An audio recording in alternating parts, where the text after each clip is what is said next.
Hello movie lovers, ఎలా ఉన్నారు? ఈ వీడియోలో నేను రీసెంట్‌గా ఓటీటీలో రిలీజ్ అయిన 'హనీ' మూవీని ఎక్స్‌ప్లెయిన్ చేయబోతున్నా. సో లాగ్ లేకుండా స్టోరీలోకి వెళ్ళిపోదాం. మూవీ స్టార్టింగ్‌లో కొంతమంది జనాలు ఒక దట్టమైన అడవిలో ఉండే గుహలోకి వెళ్తారు. అక్కడ చాలామంది ఒక రాక్షస బొమ్మకి క్షుద్ర పూజలు చేస్తూ ఉంటారు. సీన్ కట్ చేస్తే ఒక ఇంట్లో లలిత తన కూతురుతో కలిసి నేల మీద ఉన్న బ్లడ్‌ని క్లీన్ చేస్తూ ఉంటారు. కానీ లలిత ఫేస్ మీద అలాగే తన కూతురు ఫేస్ మీద ఫుల్‌గా బ్లడ్ ఉంటుంది. ఇంకా కూతురు మీరా మాట్లాడుతూ, "మనతో పాటు హనీ కూడా వస్తుందా? ఇంతకీ హనీ ఎక్కడా?" అని అంటుంది. ఇంకా ఫ్లాష్ బ్యాక్‌కి వెళ్తే 2013లో ఒక ఆఫీస్‌లో పనిచేసే వాళ్ళందరూ కలిసి ఆనంద్‌ని బాగా కొట్టి పనిలో నుంచి తీసేస్తారు. నిజానికి ఆనంద్ కూడా క్షుద్ర పూజలు చేస్తూ ఉంటాడు.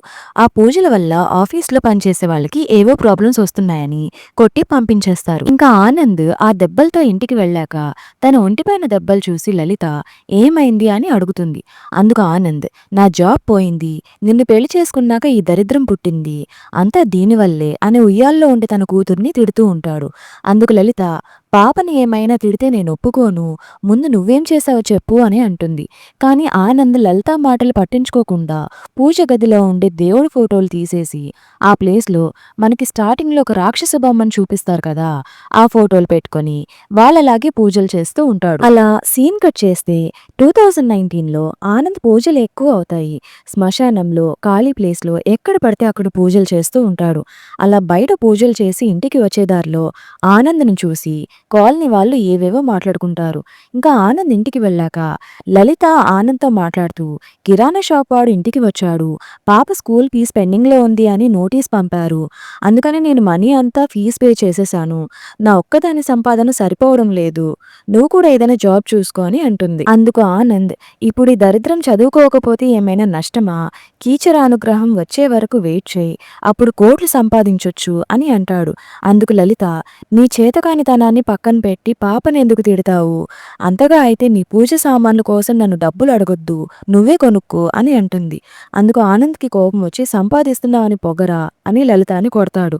అదే టైంలో కాలనీ వాళ్ళు ఇంటికి వచ్చి గొడవ చేస్తూ ఉంటారు. ఏమైంది అని ఆనంద్ ఇంకా లలిత వెళ్లి చూస్తే ఆనంద్ చేసే క్షుద్ర పూజల వల్ల కాలనీలో ఉండే వాళ్ళకి హెల్త్ ఇష్యూస్ వస్తున్నాయని గొడవ చేస్తారు. ఆ గొడవ చూసి ఆ ఇంటి ఓనర్, "మీరు అద్దె సెటిల్ చేయకపోయినా పర్లేదు. 4 రోజులు టైం తీసుకొని ఇల్లు ఖాళీ చేయండి. లేకపోతే మీ సామాన్లు నేనే బయట పడేస్తాను" అని అంటాడు. సో యాక్చువల్‌గా ఆనంద్ అండ్ లలిత ఇద్దరు లవ్ మ్యారేజ్ చేసుకుంటారు. కానీ కొడుకు కాకుండా కూతురు పుట్టింది అని ఎప్పుడు మీరాని దరిద్రమని తిడుతూ ఉంటాడు. ఇంకా ఆనంద్ జాబ్ మానేసి పూర్తిగా క్షుద్ర పూజలు చేస్తూ ఉంటాడు. అందుకని ఇల్లు గడవడానికి లలిత స్కూల్ టీచర్‌గా చేస్తూ ఉంటుంది. ఇంకా స్టోరీలోకి వెళ్తే అదే రోజు నైట్ ఆనంద్ వాళ్ళు ఆ ఇల్లు ఖాళీ చేసేస్తారు. ఇంకా నెక్స్ట్ సీన్‌లో 2022లో మీరా అండ్ లలిత స్కూల్ నుంచి వస్తున్నప్పుడు వాళ్ళు ఉంటున్న ఇంటి పైనుంచి ఒక అమ్మాయి పాట పాడడం వింటారు. మీరాకి ఆ అమ్మాయి పాడటం బాగా నచ్చి, "నేను కూడా మ్యూజిక్ నేర్చుకుంటాను" అని లలితతో అంటుంది. ఇంకా సరే అని లలిత, మీరా ఇద్దరూ ఆ అమ్మాయి ఇంటికి వెళ్ళి ఆ అమ్మాయి వాళ్ళ ఫాదర్‌తో మాట్లాడుతూ, "మేము మీ కింద పోర్షన్‌లో ఉంటాము. పాట పాడిన అమ్మాయి ఎవరు అని అడిగితే, నా కూతురే శారదా విద్యానికేతన్‌లో మ్యూజిక్ టీచర్‌గా జాయిన్ అయింది" అని అంటాడు. అప్పుడే ఆ అమ్మాయి అక్కడికి వస్తుంది. ఇంకా లలిత ఆ అమ్మాయిని చూసి, "మా స్కూల్‌లో కొత్తగా మ్యూజిక్ టీచర్ వస్తుంది అంటే ఎవరో పెద్దావిడ అనుకున్నాను. మా పాపకి మ్యూజిక్ అంటే చాలా ఇష్టం. మీ దగ్గర మ్యూజిక్ నేర్చుకుంటాను" అని అంటుంది. "మీరు నేర్పిస్తారా?" అని అడుగుతుంది. ఇంకా ఆ అమ్మాయి వాళ్ళ ఫాదర్ లలిత వాళ్ళని ఇంట్లోకి పిలిచి మాట్లాడతారు. అలా మ్యూజిక్ టీచర్ మాట్లాడుతూ, "నేను ప్రైవేట్‌గా క్లాసెస్ చెప్పను. గ్రూప్స్‌కి ప్రిపేర్ అవుతున్నాను. నాకు అంత టైం ఉండదు. బట్ ఫ్రీ టైం చూసుకొని చెప్తాను" అని అంటుంది. అప్పుడే ఆ మ్యూజిక్ టీచర్ వాళ్ళ నాన్న మీరాని పిలిచి తన దగ్గర కూర్చోపెట్టుకొని తన చేతిని పట్టుకుంటాడు. కానీ అతని టచ్ మీరాకి అన్‌కంఫర్టబుల్‌గా అనిపిస్తుంది. ఇంకా లలిత ఇంటికి వెళ్ళాలి, ఇంట్లో హస్బెండ్ ఉన్నాడు అని చెప్తుంది. "మీ హస్బెండ్ ఏం చేస్తుంటారు?" అని అతను అడిగితే వర్క్ ఫ్రమ్ హోమ్ అని చెప్తుంది. ఇంకా అదే రోజు నైట్ సారంగపాణి అనే అతను ఆనంద్ ఇంటికి వచ్చి ఆనంద్‌తో సీక్రెట్‌గా మాట్లాడుతూ, "ఇంకో 2 డేస్‌లో రెడీ అవుతుంది. జాగ్రత్తగా ఈ వర్క్ చేయాలి" అని అంటాడు. అందుకు ఆనంద్ కూడా, "అంతా ఓకే. కానీ నా వైఫ్‌ని ఒప్పించాలి. పాపతో వర్క్ అంటేనే కొంచెం ప్రాబ్లమ్‌గా ఉంది" అని అంటాడు. అందుకు సారంగపాణి, "నువ్వు నీ భార్యని ఒప్పించాలి. అందుకు నేను ఎంతైనా ఇన్వెస్ట్ చేస్తాను. నీ కూతురు ఈ పనికి చాలా అవసరం. అసలు నిన్ను సెలెక్ట్ చేసింది నీ కూతుర్ని చూసి. ఒకసారి మనం సక్సెస్ అయితే దీని గురించి వెతికే దొరికే వాళ్ళు ప్రపంచంలో చాలా మంది ఉన్నారు. ఇంకా డెసిషన్ మీదే అని చెప్పి ఆనంద్ ఇంకా సారంగపాణి ఏవో మంత్రాలు చదివి అక్కడ నుంచి సారంగపాణి వెళ్ళిపోతాడు. అదంతా లలిత దూరం నుంచి చూసి ఎంత చెప్పినా మారడు, ఏం చేయాలి అని బాధపడుతూ ఉంటుంది. ఇంకా ఆనంద్ లలితను చూసి ఏం చేస్తున్నావు ఇక్కడ అని అడుగుతాడు. అందుకు లలిత కోపంగా అది నేను అడగాలి, ఈ టైంలో నువ్వేం చేస్తున్నావు, ఎవరతను, అతనితో కలిసి నువ్వేం చేస్తున్నావు అని అడుగుతుంది. అందుకు ఆనంద్ మొత్తం చూసావా అని అంటాడు. లలిత మొత్తం విన్నాను కూడా, నాతో ఏం మాట్లాడాలి, దేని గురించి ఒప్పించాలి, మీరాతో ఏం పని అని గట్టిగా అరుస్తూ మాట్లాడుతుంది. ఆ అరుపులకి మీరా నిద్రలే. ఇంకా లలిత అరుస్తుంది అని ఆనంద్ లలిత అని బాగా కొడతాడు. అదంతా చూసి మీరా చాలా ఏడుస్తుంది. లలిత అరుపులు విని మ్యూజిక్ టీచర్ వాళ్ళ నాన్న ఇద్దరు వచ్చి అరుపులు కేకలు విని భయపడి వచ్చాం, ఏమైంది అని అడిగితే ఏం లేదు, వైఫ్ అండ్ హస్బెండ్ మధ్య ఇది కామనే అని ఆనంద్ అంటాడు. అందుకు మ్యూజిక్ టీచర్ వాళ్ళ నాన్న వైఫ్ అండ్ హస్బెండ్ మధ్య ఎన్నైనా ఉంటాయి, కానీ అవి 4 గోడల మధ్య ఉండాలి, పిల్లల ముందు కాదు. ఈ పూటకి మీరా మా ఇంట్లో పడుకుంటుంది అని మీరాని తీసుకెళ్తారు. నెక్స్ట్ డే ఆఫ్టర్నూన్ స్కూల్లో లంచ్ టైంలో లలిత ఇంకా మ్యూజిక్ టీచర్ మాట్లాడుకుంటారు. అలా లలిత మాట్లాడుతూ నైట్ జరిగింది స్కూల్లో తెలియడం నాకు ఇష్టం ఉండదు అని అంటుంది. అందుకు మ్యూజిక్ టీచర్ కూడా నేను అన్మెచ్యూర్ కాదు, నేను ఏం చెప్పనులే అని అంటుంది. అప్పుడే మీరా అక్కడికి వస్తుంది. ఇంకా మ్యూజిక్ టీచర్ కూడా లంచ్ అయిపోయింది అని వెళ్ళిపోతుంది. ఇంకా మీరా మాట్లాడుతూ నువ్వు ఎప్పుడూ నాన్నతో ఫైట్ చేయొద్దు, ఫైట్ చేసినా ఆ మ్యూజిక్ టీచర్ వాళ్ళ ఇంటికి పంపొద్దు అని అంటుంది. అందుకు లలిత ఏమైంది అని అడుగుతుంది. నిజానికి మీరా మ్యూజిక్ టీచర్ ఇంకా వాళ్ళ నాన్న మధ్యలో నిద్రపోతున్నప్పుడు టీచర్ వాళ్ళ నాన్న సడన్ గా కళ్ళు తెరిచి మీరా వైపు తిరిగి మీరా మీద చేయి వేస్తాడు. అప్పుడు మీరా నిద్ర లేచి చాలా అన్కంఫర్టబుల్ గా ఫీల్ అవుతుంది. అదంతా విన్న లలిత మీరాని హక్ చేసుకొని ఇంకెప్పుడు నాన్నతో ఫైట్ చేయను, నిన్ను ఎక్కడికి పంపించును అని అంటుంది. ఇంకా అదే రోజు నైట్ ఆనంద్ మందు కొడుతూ ఉంటాడు. అప్పుడే లలిత ఆనంద్ దగ్గరికి వచ్చి మీరా పెద్దదవుతుంది, తనని మన గొడవలతో డిస్టర్బ్ చేయొద్దు, నీతో ఫైట్ చేయనని, ఇంట్లో అంతా హ్యాపీగా ఉంటుంది అని తనకి ప్రామిస్ చేశాను అని అంటుంది. అందుకు ఆనంద్ నేను కూడా పాప విషయంలో తప్పు చేశాను, కానీ ఒక పని ఉంది, అది చేస్తే మనం చాలా హ్యాపీగా ఉంటాము అని అంటాడు. అందుకు లలిత నువ్వేం చెప్పినా చేస్తాను, కానీ మీరా మనసు డిస్టర్బ్ అవ్వకుండా ఉంటే చాలు అని అంటుంది. ఇంకా ఆనంద్ చాలా హ్యాపీగా నేను ఒక 10 డేస్ బయటికి వెళ్తున్నాను, ఈ నైటే స్టార్ట్ అవుతాను, మనకి కోట్లలో డబ్బులు వస్తాయి, నన్ను నమ్ము, ఈ 10 డేస్ మీరు ఎక్కడికైనా వెకేషన్కి వెళ్ళండి అని అంటాడు. అందుకు లలిత వెకేషన్ కాదు కానీ గురువుగారి ఆశ్రమంకి వెళ్తాము అని అంటుంది. ఇంకా ఆనంద్ లలిత చాలా హ్యాపీగా మాట్లాడుకుంటూ అక్కడ నుంచి వచ్చేస్తారు. అలా నెక్స్ట్ డే లలిత మీరా ఇద్దరు ఆశ్రమంకి వెళ్తారు. అక్కడ వాళ్ళకి ఆచార్య అనే అతను పరిచయం అవుతాడు. అలా ఒకరోజు మీరా కనిపించడం లేదని లలిత ఆశ్రమం మొత్తం వెతుకుతుంది. అలా మీరా ఆచార్య దగ్గర ఉంది అని లలిత అక్కడికి వెళ్తుంది. అక్కడ ఆచార్య మీరా కోసం బొమ్మ తయారు చేస్తూ ఉంటాడు. ఇంకా అప్పుడే లలిత వచ్చి మీరాతో చెప్పకుండా వచ్చేస్తే నేను భయపడతాను కదా అని అంటుంది. అందుకు ఆచారి భయం ఎందుకు, మీరా ఇక్కడ ఉన్న వాళ్ళందరికీ బాగా అలవాటైంది, నన్ను మావయ్య అని కూడా పిలుస్తుంది అని అంటాడు. ఇంకా లలిత మాట్లాడుతూ మీరు ఇక్కడే ఉంటారా, మీ ఫ్యామిలీ ఎక్కడ ఉన్నారు అని అడుగుతుంది. అందుకు ఆచారి మా నాన్న నా చిన్నప్పుడే చనిపోయారు, అమ్మ చెల్లి ఈ మధ్య రోడ్ యాక్సిడెంట్లు చనిపోయారు, అప్పటి నుంచి నేను ఇక్కడే ఉంటున్నాను అని అంటాడు. అందుకు లలిత మీకెవరూ లేరని అనుకోవద్దు, మీకు ఈ చెల్లెలు మీ మేనకోడలు ఉన్నారు అని అనుకోండి, అప్పుడప్పుడు మేము వస్తుంటాము అని అంటుంది. తర్వాత సీన్లో ఆ ఆశ్రమం గురూజీ లలితతో మాట్లాడుతూ నీ మనసులో ఏదో అలజడి ఉంది, అది తుఫాన్గా మారబోతుంది, దేవుడికి దగ్గరగా ఉండు, నీ మనసులో అలజడి తగ్గుతుంది, పాప జాగ్రత్త అని అంటాడు. ఇంకా లలిత మీరా ఇద్దరు ఆశ్రమంలో చాలా హ్యాపీగా ఉంటారు. మరోపక్క ఆనంద్ సారంగపాణితో కలిసి ఎవరో ఒక అతనికి డబ్బులిచ్చి ఏదో మాట్లాడతారు. అలా కాసేపటికి మంత్రాలు చదువుతారు. ఇంకా 10 డేస్ అయిపోయాక ఆశ్రమంకి ఆనంద్ మాట్లాడుతూ సారంగపాణి మన కోసం ఇల్లు చూశాడు, ఇల్లు సర్దుకోవడానికి మనుషుల్ని కూడా పంపిస్తాను అని అన్నాడు, చాలా పెద్ద ఇల్లు అని అంటాడు. ఆనంద్ ఎంత మాట్లాడుతున్నా లలిత సైలెంట్ గా బ్యాగ్ సర్దుకుంటూ ఉంటుంది. ఇంకా ఆనంద్ మీరాని పిలిచి మనం కొత్త ఇంటికి వెళ్తున్నాం, అక్కడ మనం హ్యాపీగా ఉంటాం, కానీ నువ్వు ఒక పని చేయాలి అని అంటాడు. ఫస్ట్ టైం ఆనంద్ ప్రేమగా మాట్లాడేసరికి మీరా చాలా హ్యాపీగా ఫీల్ అవుతూ చేస్తాను అని అంటుంది. అదే టైంకి ఆచార్య వచ్చి మీరాకి ఒక బొమ్మ ఇస్తాడు. అలా ఆచారి ఆనంద్తో మాట్లాడుతూ, మీరా మాకు బాగా అలవాటైపోయింది, ఇప్పుడు వెళ్తున్నారు అంటే కొంచెం బాధగా ఉంది, ఎప్పుడైనా చూడాలి అనిపిస్తే నేను రావచ్చా అని అడుగుతాడు. అందుకు ఆనంద్, వద్దు నేనే పంపిస్తాను అని కోపంగా అంటాడు. ఇంకా ఆచారి ఫీల్ అవుతూ, చనువు తీసుకుంటున్నాను అని ఏమనుకోవద్దు అని అక్కడి నుంచి వెళ్ళిపోతాడు. ఇంకా ఆశ్రమం నుంచి ఆనంద్ వాళ్ళు వస్తున్నప్పుడు మీరా ఆశ్రమం వైపు చూస్తుంటే మరోపక్క ఆనంద్ ఆచారి ఇచ్చిన బొమ్మని అక్కడే పడేస్తాడు. ఇంకా ఆనంద్ వాళ్ళు ఊరి చివర ఉన్న ఒక ఇంటికి వెళ్తారు. అప్పటికి అక్కడ సారంగపాణి ఉంటాడు. ఇంకా సారంగపాణి ఆనంద్ వాళ్ళని లోపలికి తీసుకుని వెళ్ళి రవణని చూపించి, మీ పని అయ్యేంత వరకు తను మీకు హెల్ప్ చేస్తుంది, పాపకి ట్యూషన్ కూడా చెప్తుంది, ఇంకా సౌండ్ ప్రూఫ్ రూమ్ ని కూడా రెడీ చేపిస్తున్నాము అని అంటాడు.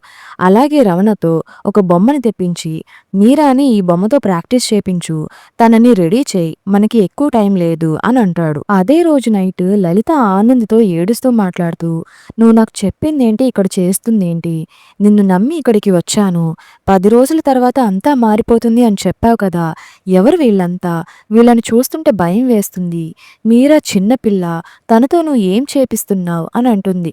అందుకు ఆనంద్, నన్ను నమ్ము, మీరా నాకు కూడా కూతురే కదా, తనకి ఏం కాకుండా నేను చూసుకుంటాను, నా కూతురుతో ఏం చేయించాలో ఆ మాత్రం నాకు తెలీదా అని టేబుల్ డ్రాలో ఉన్న డబ్బులు తీసుకొని లలిత చేతిలో పెట్టి, ఇది అడ్వాన్స్ మాత్రమే, మనకి ఇంకా చాలా డబ్బులు వస్తాయి, నన్ను నమ్ము అని అంటాడు. అందుకు లలిత మీరా ఫ్యూచర్ గురించి ఆలోచించి ఓకే అంటుంది. ఇంకా నెక్స్ట్ డే మార్నింగ్ లలిత మీరాని బాగా రెడీ చేసి, నాన్న చెప్పినట్టు చేయి, భయపడొద్దు, అల్లరి చేయకు అని మీరాని ఆనంద్తో పంపిస్తుంది. అలా ఆనంద్ మీరా సారంగపాణి చాలా దూరం వెళ్తారు.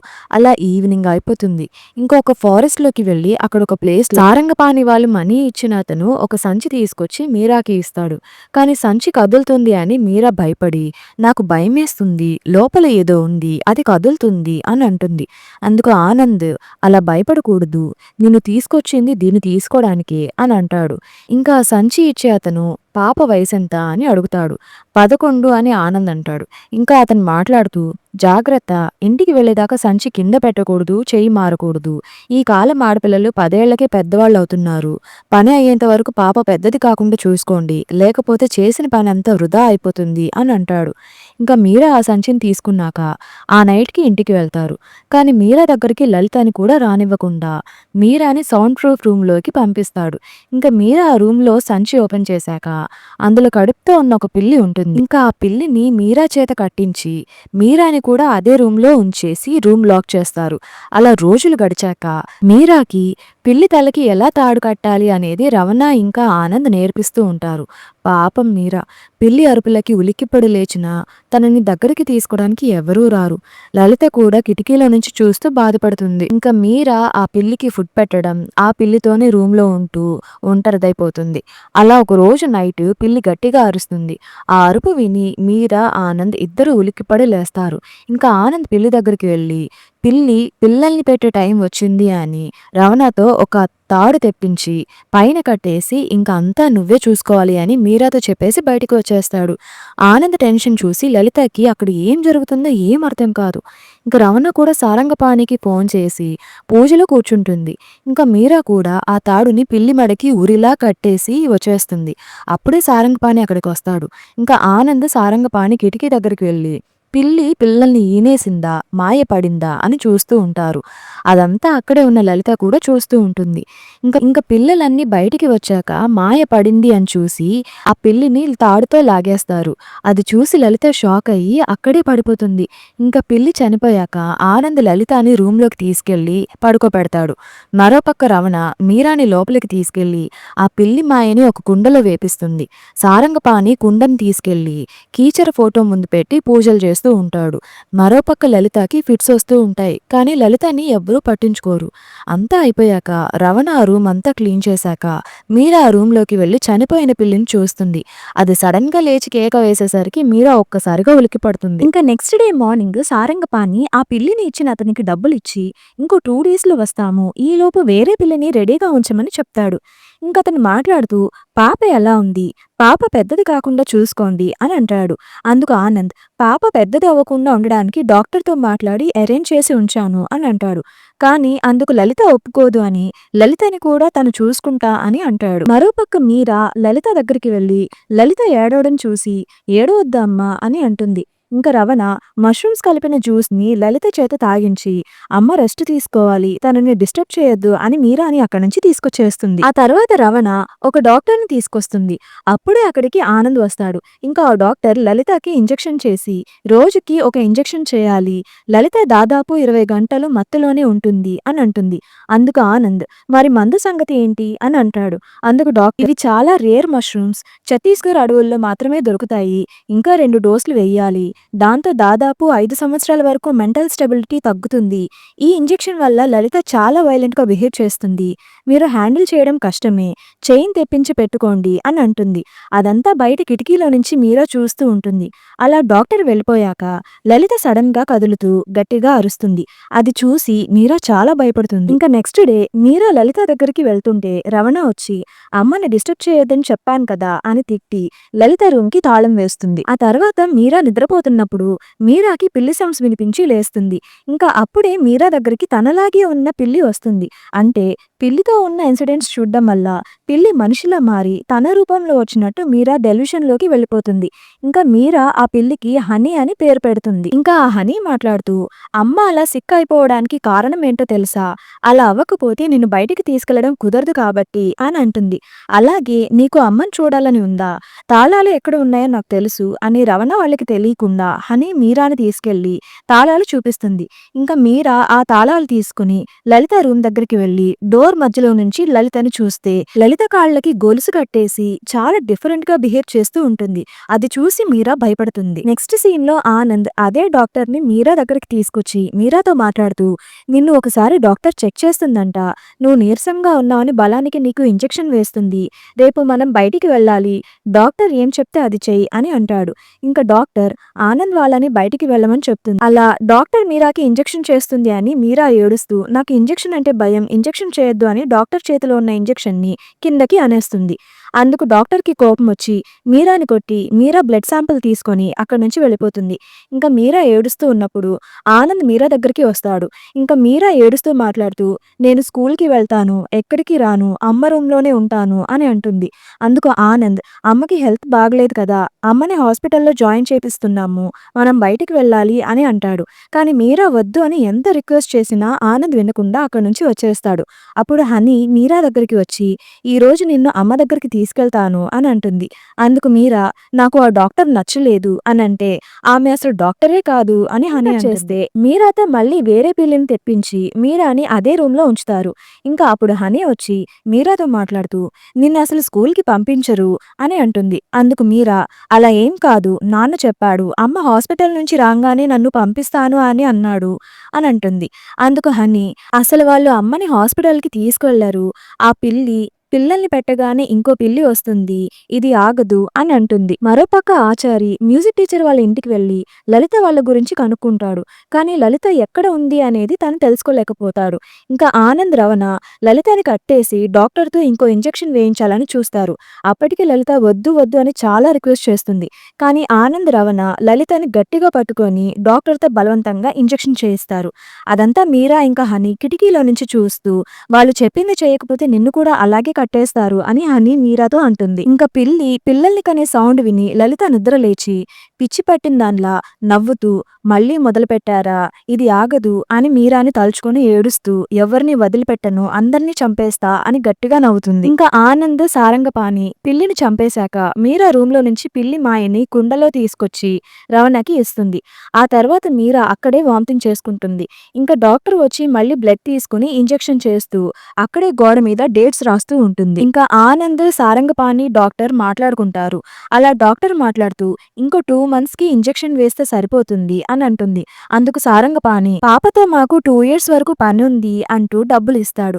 అందుకు డాక్టర్ 2 years అంటే చాలా రిస్క్, అప్పటి వరకు మెచ్యూర్ అవ్వకుండా చేయలేం, హార్మోనల్ బ్యాలెన్స్ అంతా పాడైపోతుంది, విషయం బయటకు తెలిస్తే అందరినీ లోపల వేస్తారు, అసలే లలిత మెంటల్ పేషెంట్, ఇప్పుడు ఈ పాప ఇప్పటికీ ఉమెన్ రైట్స్, చైల్డ్ రైట్స్ ఎలా ఉన్నాయో మీకు తెలుసు. నాకేం పనిష్మెంట్ పడుతుందో కూడా చెప్పలేను అని అంటుంది. అందుకు ఆనంద్ ఇదే కంటిన్యూ చేయండి అని అంటాడు. ఇంకా ఆనంద్, సారంగపాణి ఒక అతన్ని కలిసి పిల్లి మాయ పవర్ గురించి చెప్తారు. అలా సారంగపాణి మాట్లాడుతూ వందల సంవత్సరాల నుంచి ఇది ఉంది. పిల్లి మాయ పవర్ గురించి చాలా కొద్ది మందికే తెలుసు. వాళ్ళ మాటే ఈ భూమి మీద చెల్లుబడి అయింది. వాళ్ళే ఇప్పుడు పవర్లో ఉన్నారు. కబాలి, వికృతి, షష్ఠి, కీచరి, తంత్రశాస్త్రంలో దేవతలు. షష్ఠి అంటే కార్యసిద్ధి, ఆకర్షణ. ఆ దేవత వాహనమే పిల్లి. ఆ పిల్లి మాయ ఎవరి దగ్గర ఉంటే వాళ్ళకే పవర్, డబ్బులు, పరపతి ఇలా అన్నీ వాళ్ళ దగ్గరే ఉంటాయి. కానీ అది సాధించడం చిన్న విషయం కాదు. పొదిగిన వెంటనే పాము తన పిల్లల్ని తానే తినేస్తుంది. ఏనుగు చావు, పిల్లి ప్రసవం మానవ మాతృడు ఎవరూ చూడలేరు. అలా పిల్లి ప్రసవించిన వెంటనే తన మాయను తనే తినేస్తుంది. ఆ పిల్లి మాయకి ఉండే శక్తే వేరు. కోయదొరలు, కొండదొరలు అమ్మే మాయకి గ్యారంటీ లేదు. తంత్రశాస్త్రంలో నిజమైన పిల్లి మాయని సంపాదించే మార్గం ఉంది. ఋతుచక్రం మొదలవ్వని ఆడపిల్లతో పిల్లి మాయని కుండలో పెట్టించి కీచరి పూజను ఆచరించిన మనిషి ఆ కుండని పటుందకి పెట్టకుండా వెనక్కి తిరగకుండా వెళ్ళిపోవాలి. దాన్ని ఇంటికి దక్షిణ దిక్కున పాతి దానిమీద బ్రహ్మచెవుడు, నాగచెవుడు లాంటి ముళ్ళ మొక్కలను నాటాలి. అలా పాతిన మొక్కలు ప్రాణం పోసుకుంటూ పెరుగుతున్న కొద్దీ డబ్బు, పరపతి పెరిగి ఆ ఇంటి మనిషి ఎదురులేని మనిషిగా మారుతాడు అని చెప్తాడు. అలా పిల్లి ప్రసవం మీ కళ్ళ ముందే జరుగుతుంది. పిల్లికి నొప్పులు రాగానే మీకు ఫోన్ చేస్తాం అని అతనితో డీల్ మాట్లాడి డబ్బులు తీసుకుంటారు. మరోపక్క డాక్టర్ మీరాకి ఇంజెక్షన్స్ వేస్తూ గోడ మీద డేట్స్ రాస్తూ ఉంటుంది. ఇంకా మీరాతో పిల్లిని తీసుకురావడం, పిల్లిని కట్టేయడం, పిల్లల్ని కన్నాక మాయ తీసుకోవడం, ఆ డీల్ మాట్లాడిన పర్సన్ కీచరి పూజ చేసి ఇంటి దగ్గర పాతిపెట్టడం, అలా పాతిపెట్టిన కుండలు చాలా ఉంటాయి. అలా 2 years అయిపోతుంది. పాపం మీరా సిచ్యువేషన్ చాలా ఘోరంగా మారిపోతుంది. మరోపక్క లలితని కూడా అలాగే చేస్తుంటారు. అలా ఒకరోజు ఆనంద్ వేరే ఊరికి వెళ్తూ మీరా దగ్గరికి వెళ్ళి, నేను ఊరు వెళ్తున్నాను, రవణని ఇబ్బంది పెట్టొద్దు, అమ్మ దగ్గరికి వెళ్ళొద్దు, నీకేమైనా కావాలా అని అంటాడు. అందుకు మీరా ఏడుస్తూ, నేను స్కూల్కి వెళ్తాను నాన్న అని అంటుంది. అందుకు ఆనంద్, నేను ఆ పని మీద వెళ్తున్నాను, ఇంక నుంచి నువ్వు బయటికి రావాల్సిన పని లేదు అని అంటాడు. ఇంకలా ఆనంద్ ఊరికి వెళ్ళాక రవణ ఇంట్లో ఉన్నప్పుడు ఎవరో డోర్ కొడుతున్న సౌండ్ వచ్చి రవణ వెళ్ళి డోర్ ఓపెన్ చేసి చూస్తుంది. సీన్ కట్ చేస్తే ఆనంద్ సారంగపాణికి ఫోన్ చేసి రవణ మిస్ అయింది, ఎక్కడికి వెళ్ళిందో తెలియడం లేదు అని అంటాడు. ఇంకా ఆనంద్, సారంగపాణి మీరా దగ్గరికి వెళ్ళి రవణ నీతో ఏమైనా చెప్పిందా, ఎక్కడికైనా వెళ్తున్నట్టు చెప్పిందా అని అడిగితే తనకేం తెలీదు అని అంటుంది. ఇంకా సారంగపాణి రవణ ఫోన్కి కాల్ చేస్తే రింగ్ అవుతుంది కానీ లిఫ్ట్ చేయడం లేదు. ఒకవేళ డబ్బులకి కక్కుర్తి పడుతుందా అని సారంగపాణి అంటాడు. అందుకు ఆనంద్ చాలా టెన్షన్గా తన రూమ్కి వెళ్ళి బీరువాలో ఉన్న డబ్బులు చెక్ చేస్తే డబ్బులన్నీ డ్రాలోనే ఉంటాయి. ఇంకా సారంగపాణి దగ్గరికి వెళ్ళి ఇప్పుడెలా అని అనుకుంటున్న టైంలో వేరే అతని ఇంటికి వచ్చి మీరా అంత ఏజ్ ఉన్న పాపని తీసుకొస్తాడు. ఇంకా మనకి స్టార్టింగ్ లో ఒక గుహని చూపిస్తారు కదా, ఆనంద్ ఆ పాపని తీసుకుని ఆ గుహలోకి వెళ్లి పూజ చేస్తూ ఉంటాడు. మరోపక్క మీరా చదువుకుంటున్నప్పుడు హనీ వచ్చి మనం అమ్మని కలిసి మాట్లాడదాం, నాన్న వచ్చేసరికి టైం పడుతుంది, పూజ చేస్తూ ఉంటారు అని అంటుంది. అందుకు మీరా, అమ్మ ఎప్పుడు ఆ గోడతో మాట్లాడుతూ ఉంటుంది, అమ్మని అలా చూస్తే నాకు భయం వేస్తుంది అని అంటుంది. అయినా కూడా హనీతో మీరా కలిసి లలిత దగ్గరికి వెళ్తుంది. అప్పటికే లలిత ఆనంద్ తీసుకెళ్లిన పాప గురించి ఆలోచిస్తూ పాపం ఆ పాప, చిన్న పాప, మీరా లాంటి పాప అని అంటూ ఉంటుంది. ఇంకా మీరా లలిత దగ్గరికి వెళ్ళి మనం ఎక్కడికైనా వెళ్ళిపోదాం అని అంటుంది. అందుకు లలిత కూడా వెళ్ళిపోదాం అని అంటుంది. అప్పుడు హనీ, నాన్న ఆ పాపని తీసుకెళ్లి మళ్ళీ పిల్లిని తీసుకొస్తాడు, ఆ పాపతో మళ్ళీ మొదలు పెడతాడు, ఇదంతా అమ్మకి తెలుసు అని అంటుంది. మరి ఇప్పుడు ఎలా, ఏం చేద్దాం అని మీరా హనీతో మాట్లాడుతుంటే లలిత అక్కడ ఎవరూ లేరని చూసి ఎవరితో మాట్లాడుతున్నావు పాప అని అంటుంది. నాన్న ఉన్నంత వరకు ఇది ఆగదు అని హనీ చెప్తుంది అని అంటుంది. అందుకు లలిత, హనీ ఎవరు అని అడిగితే నా పక్కనే ఉంది, నా ఫ్రెండే, నాలాగే ఉంది, నాలాగే ఎందుకున్నావు అని అడిగితే నా సిస్టర్ అని చెప్తుంది అని అంటుంది. అందుకు లలిత, హనీతో నువ్వు మాట్లాడుతున్నావా, తను నీకు ఎప్పటి నుంచి తెలుసు అని అడిగితే ఫస్ట్ పిల్లి చనిపోయింది కదా అప్పటి నుంచి అని అంటుంది. ఇంకా లలితకి మీరా సిచ్యువేషన్ అర్థమవుతుంది. ఇంకా మీరా నాన్నని ఏం చేద్దాం అని అంటుంది. అందుకు లలిత, నాన్నని నేనేం చేయలేను, మనం హ్యాపీగా ఉండాలని అనుకున్నాం, కానీ నువ్వు నేను ఇలా అయిపోయాం అని లలిత ఏడుస్తూ ఉంటుంది. ఇంకా మీరా, మనం ఏదో ఒకటి చెయ్యాలి, ఆ డాక్టర్ నాకు నచ్చలేదు, నాకు ఆ ఇంజెక్షన్స్ వద్దు. ఆ ఇంజెక్షన్స్ వేసుకున్నప్పుడల్లా వామిటింగ్స్, మోషన్స్, ఫీవర్‌గా ఉంటుంది. ఆ పిల్లి పక్కన పడుకోవాలంటే భయంగా ఉంది. అప్పుడప్పుడు భయంతో డ్రెస్‌లోనే టాయిలెట్ పోసేస్తున్నాను. నేను స్కూల్‌కి వెళ్తాను. నాకు హనీ వద్దు. నాకు నా ఫ్రెండ్స్ కావాలి. నేను వాళ్ళని చూడాలి. వాళ్ళతో ఆడుకోవాలి. హనీ నా పక్కన ఉంటే అసహ్యంగా ఉంటుంది అని చెప్పి చాలా ఏడుస్తుంది. అందుకు లలిత కూడా చాలా ఏడుస్తుంది. ఇంక లలిత మాట్లాడుతూ ఇదంతా ఆగిపోతుంది. నీకు ఏ బాధ ఉండదు అని అంటుంది. ఇంక నెక్స్ట్ సీన్‌లో ఆనంద్ ఆ పాపతో పిల్లిని తీసుకొస్తాడు. మరోపక్క మీరా సోడా బాటిల్‌లో కొన్ని టాబ్లెట్స్ కలిపి ఫ్రిడ్జ్‌లో పెడుతుంది. ఇంకా ఆనంద్ పిల్లి ప్రాసెస్ ఫినిష్ చేసి పాపని ఆ రూమ్‌లో పెట్టేస్తాడు. పాపం ఆ పాప ఆ పిల్లిని చూస్తూ ఉంటుంది. ఇంకా ఆనంద్ మందు కలుపుతూ మీరా టాబ్లెట్స్ వేసిన సోడాని ఆ మందులో కలుపుకొని తాగుతాడు. ఇంకా ఆనంద్ ఆ మందు తాగి అన్‌కాన్షియస్‌లోకి వెళ్ళిపోతాడు. అప్పుడు మీరా లలిత దగ్గరికి వెళ్లి చిన్న స్మైల్ ఇస్తుంది. ఇంకా లలిత ఆనంద్ దగ్గరికి వెళ్లి ఒక ఇంజెక్షన్ వేస్తుంది. అలా చాలా రోజుల తర్వాత బయటికి వచ్చాను అని లలిత సంతోషంతో ఏడుస్తుంది. ఇంక మీరా రూమ్‌లో ఉన్న పిల్లిని, పాపని బయటికి తీసుకొచ్చేస్తుంది. ఇంకా ఆనంద్‌ని ఒక ప్లేస్‌లో పడుకోపెట్టి లలిత ఆనంద్‌ని ఒక శంఖం తీసుకొని ఆనంద్ ఫేస్ మీద చాలా సార్లు పొడుస్తుంది. చాలా ఘోరంగా పొడుస్తుంది. ఆనంద్ ఫేస్ చాలా భయంకరంగా మారిపోతుంది. అలా ఆనంద్‌ని లాక్కెళ్ళి పిల్లి ఉరివేసే ప్లేస్‌లో ఆనంద్‌కి తాడు కట్టి ఉరివేస్తారు. ఇంకా మనకి ఫస్ట్‌లో చూపిస్తారు కదా! బ్లడ్‌ని క్లీన్ చేసేది. అది చూపిస్తూ లలిత మీరాతో భయమేస్తోందా అని అడుగుతుంది. అందుకు మీరా చాలా హ్యాపీగా లేదు అని అంటుంది. ఇంక లలిత పూజ సామాన్లన్నీ తగలపెట్టి అంతా అయిపోయింది అని ఇద్దరూ నవ్వుకుంటారు. బ్రేకింగ్ న్యూస్‌లో ఆనంద్ మర్డర్ గురించి చూపిస్తూ ఏఐతో సైన్స్ ఇంత ముందుకు వెళ్తుంటే మూఢనమ్మకాల పేరుతో మన పక్కింట్లో ఏం జరుగుతుందో కూడా తెలియనంత చీకటిగా ఉంది. ఆనంద్ ఇంట్లో గుట్టలుగా జంతువుల అస్థిపంజరాలు ఉన్నాయని, ఈ క్షుద్ర పూజలతో సంబంధం ఉన్న వాళ్ళని పోలీసు వాళ్ళు అరెస్ట్ చేశారని చూపిస్తారు.